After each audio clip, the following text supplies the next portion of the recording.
तो last episode के and पे हमने देखा था कि जहां पर माँ जोखा जो होता है वो जनरल के ऊपर अटैक करने के लिए आगे बढ़ता है, ऊपर की तरफ जंप करता है, अपनी तलवार लेकर जनरल के ऊपर अटैक करता है और उसे कहता है कि अब तुम यहाँ पर बहुत ही बुरी तरह से मार खाने वाले हो क्योंकि तुमने मेरे साथियों के ऊपर अटैक क्यों किया। और इसी के साथ ही वो सोच रहा होता है कि ये लड़का तो काफी ज्यादा पावरफुल है और मुझे इसकी स्ट्रेंथ को एक्नॉलेज करते हुए यहाँ पर एक स्पेशल अटैक को यूज करना पड़ेगा। और डीमन जनरल जो होता है ऊपर की तरफ जंप करता है और साथ ही यहाँ पर अपनी कमर के ऊपर लगे हुए दो बड़े बड़े बॉम्ब्स को निकालता है और इसी के साथ ही उसे कहता है कि तुम यहाँ पर इसके लिए लाइक हो, मैं यहाँ पर अपनी shadow soul destruction demonic card दिखाता हूं। और साथ ही वहां पर अपनी टेक्निक्स को यूज करते हुए वहां पर दो बड़े बॉम्ब्स को ग्राउंड के ऊपर फेंकता है जो कि ग्राउंड के अंदर आकर दस जाते हैं। तो मां जोका भी इस बात से काफी हैरान होता है, कहता है कि ये क्या तुमने मिस कर दिया, क्योंकि उसे लगता है कि शायद उसने यहाँ पर मिस कर दिया। दोनों बॉम्ब जो होते हैं वो साइड के ऊपर ग्राउंड के ऊपर गिरते हैं, लेकिन इसी के साथ उन दोनों बॉम्ब्स के अंदर से धुआं निकलना शुरू हो जाता है और वो धुआं जो होता है वहां पर फैलना शुरू हो जाता है। तो मास्टर शिम ये देखने के बाद चिल्लाकर कहता है जोका जोका जल्दी से वहां पर से हटो, तुम्हें जल्दी से उस जगह से निकलना होगा, अगर तुम वहां पर जुए के अंदर ट्रैप हो गए तो तुम निकल नहीं पाओगे।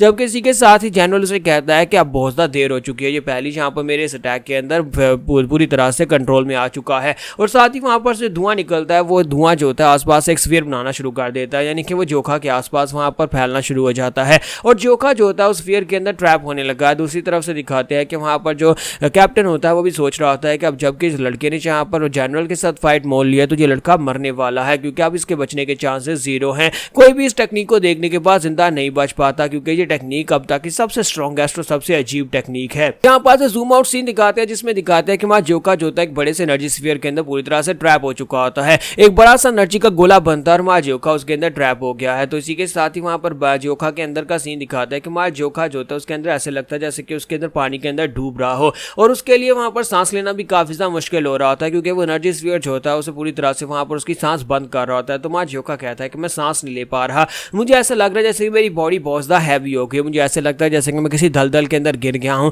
ना तो मैं ठीक से तैर पा रहा हूं ना मैं यहाँ पर ठीक से सांस ले पा रहा हूं। लेकिन असल में वहां पर दलदल वगैरह कुछ नहीं होता, वो सिर्फ और सिर्फ एक इल्यूजन टेक्निक होती है। तो हमारा जोखा जो होता है वहीं पर से अपनी टेक्निक को अपनी तलवार को घुमाकर सामने की तरफ स्ट्राइक लगाने की कोशिश करता है, लेकिन वो अपनी स्ट्रेंथ को रिलीज नहीं कर पा रहा था। वो कहता है कि मैं अपनी स्ट्रेंथ को ठीक से रिलीज नहीं कर पा रहा, ना ही मैं इस चीज से बाहर निकल पा रहा हूँ। और यहाँ पर ग्रैंड डीमन जनरल वोंग जाइगवी के बारे में बताया जाता है कि आखिर एक डीमन जनरल बना कैसे। तो इसी के साथ ही वहां पर उसके बारे में बताया जाता है कि कभी यहाँ पर सिर्फ और सिर्फ एक काम शैडो सोल्जर हुआ करता था जो कि अपनी special shadow soul destruction demonic card को यूज करता था और उस वक्त भी यहाँ पर जंग में कोई इसकी इस टेक्निक का मुकाबला नहीं कर सकता था। एक बार इसने अपनी इस टेक्निक के अंदर किसी को ट्रैप कर लिया तो कोई भी इसकी टेक्निक के अंदर से बाहर नहीं निकल सकता। और उसके बाद 12 डिमोनिक वॉरियर्स में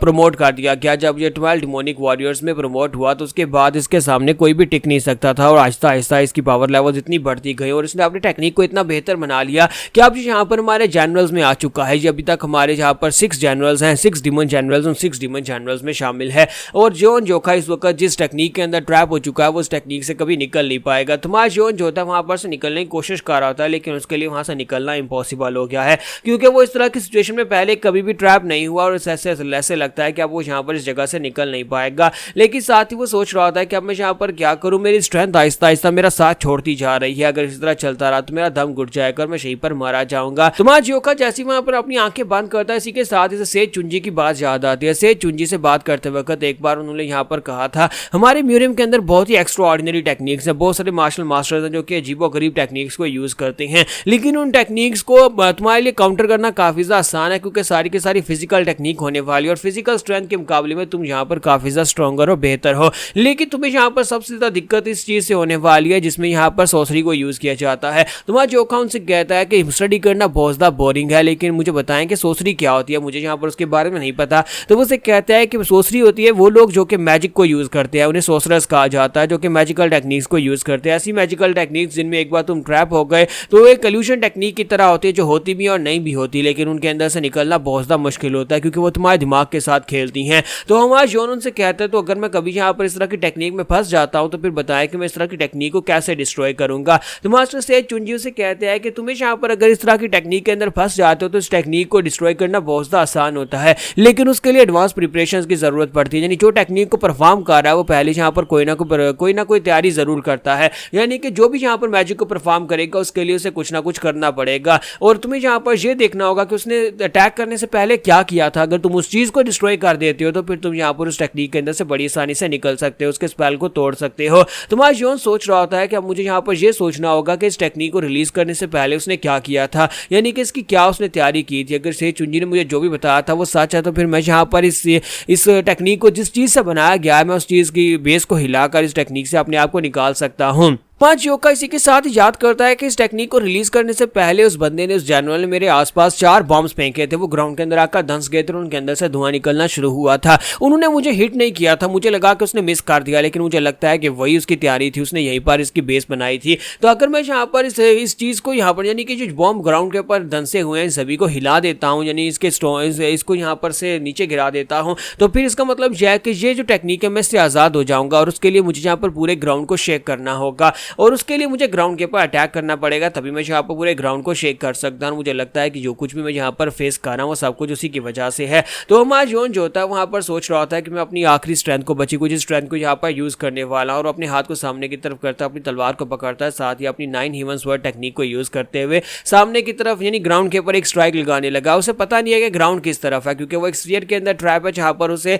डायरेक्शन का कोई आइडिया नहीं है। तो इसी के साथ ही हमारा जोन जो होता है अपनी तलवार को उठाकर एक स्ट्राइक लगाता है। जबकि बाहर का सीन दिखाते हैं जहाँ पर हमारे जोखा के साथी जो होते हैं काफी परेशान हो रहे होते हैं कि क्या जोखा इस टेक्निक के अंदर से बाहर निकल पाएगा। और जीपी वहां पर चिल्ला चिल्ला कर उसे कह रहा था कि जोखा जोखा क्या तुम ठीक हो। और उसके बाकी के ब्रदर्स भी काफी ज्यादा परेशान होते हैं कि ये टेक्निक बहुत ज्यादा अजीब है। जोखा नॉर्मल में इस बंदे से फाइट तो कर सकता है अपनी स्ट्रेंथ की बेस के ऊपर, लेकिन इस तरह की टेक्निक का सामना उसने पहले कभी नहीं किया। जब किसी के साथ ही वहां पर जनरल उन लोगों से कहता है कि तुम लोगों को यहाँ पर इस जगह के ऊपर यानी झांगू में आने से पहले ये सोचना चाहिए, तो तुम लोगों ने यहाँ पर आकर बहुत बड़ी गलती कर दी है। झांगू एक बहुत ही खास प्लेस है, मैंने यहाँ पर इस तरह के बच्चे नहीं देखे जो कि इस तरह के पावरफुल बच्चे हों। इस बच्चे की उम्र तो 20 साल से भी कम हो गई, लेकिन इसके बावजूद ये काफी ज्यादा स्पेशल था। दूसरी तरफ कैप्टन जो होता है उसे कहता है कि सर मुझे इस बात की बहुत ज्यादा शर्मिंदगी है कि मैं आपके सामने यहाँ पर इतनी बुरी तरह से मात खाया हूँ। और साथ ही वो कहता है कि सर अब जबकि हम लोगों ने यहाँ पर अपने मिशन को पूरा कर दिया है तो फिर मैं जाकर उन लोगों को मार डालता और इस मिशन को खत्म करते हैं, यहाँ पर से निकलते हैं। बाकी का सारा काम मैं खुद संभाल लूंगा, आपको मेरे लिए ज्यादा कुछ करने की जरूरत नहीं है, इसलिए प्लीज यहाँ पर मुझे उन लोगों को मारने दे।